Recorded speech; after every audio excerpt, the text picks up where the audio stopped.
Hey, it's Rebecca. I talked about in another video about transitions and why it's good to do some things to help you get through them.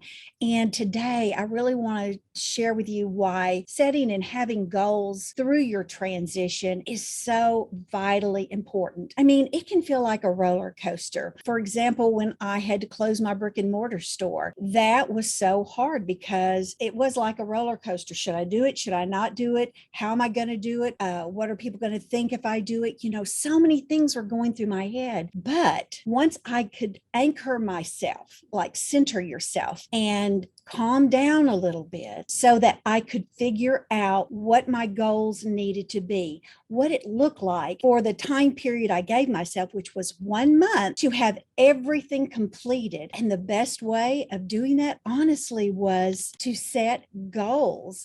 Again, what I like to think about when you create goals, it's like an anchor. It anchors you during those up and down times when you're going through a transition, whatever that looks like for you. Is it a new relationship, a lost relationship? You got a job, you lost a job. So many different things that can be your own transition.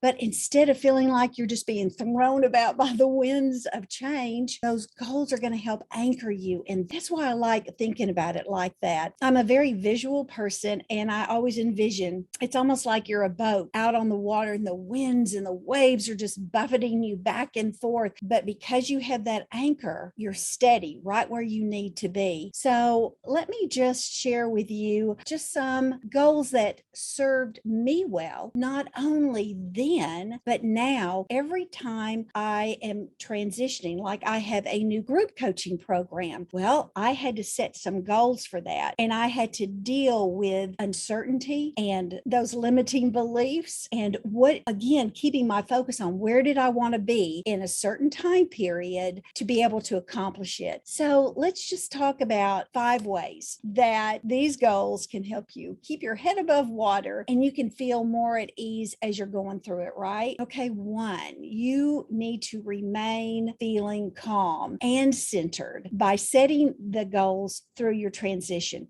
That's the first thing, is to actually go, I need to set goals. And it will help you because it's going to give you your little roadmap that you need to get from point A to point Z, or however far it is for you. But 2, make a plan and take action steps toward your goals. So you're going to have several action steps for a particular goal. And for me, it was I needed to sell off my big equipment that I had at the store.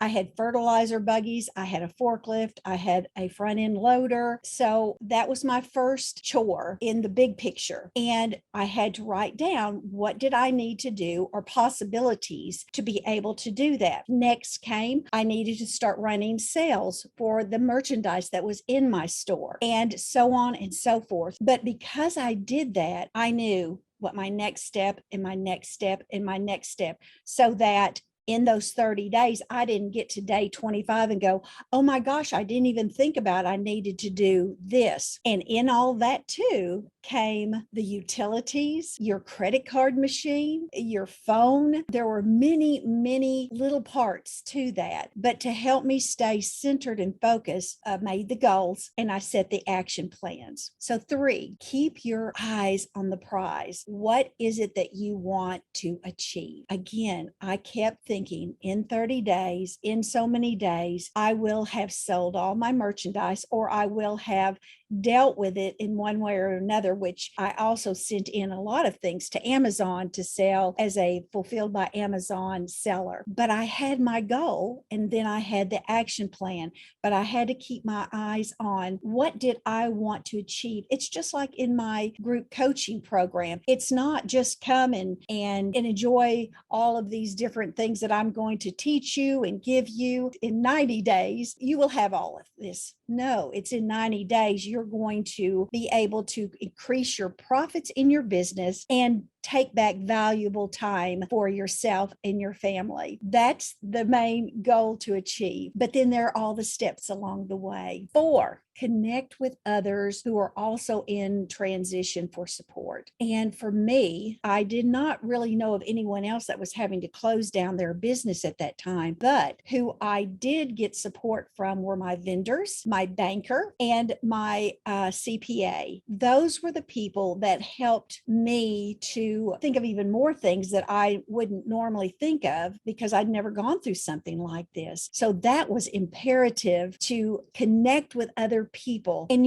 when I did that, gosh, it made me feel not so alone. And that's why that is going to be important for you. And then 5, give yourself time and cut yourself some slack. Again, I am big into talking about grace in transition. There's going to be days that you're not going to be real happy, but you've got to realize that's okay. Go ahead and feel the sorrow. Go ahead and feel the grief from whatever it is that you're having to do. Or what if you're so happy with it?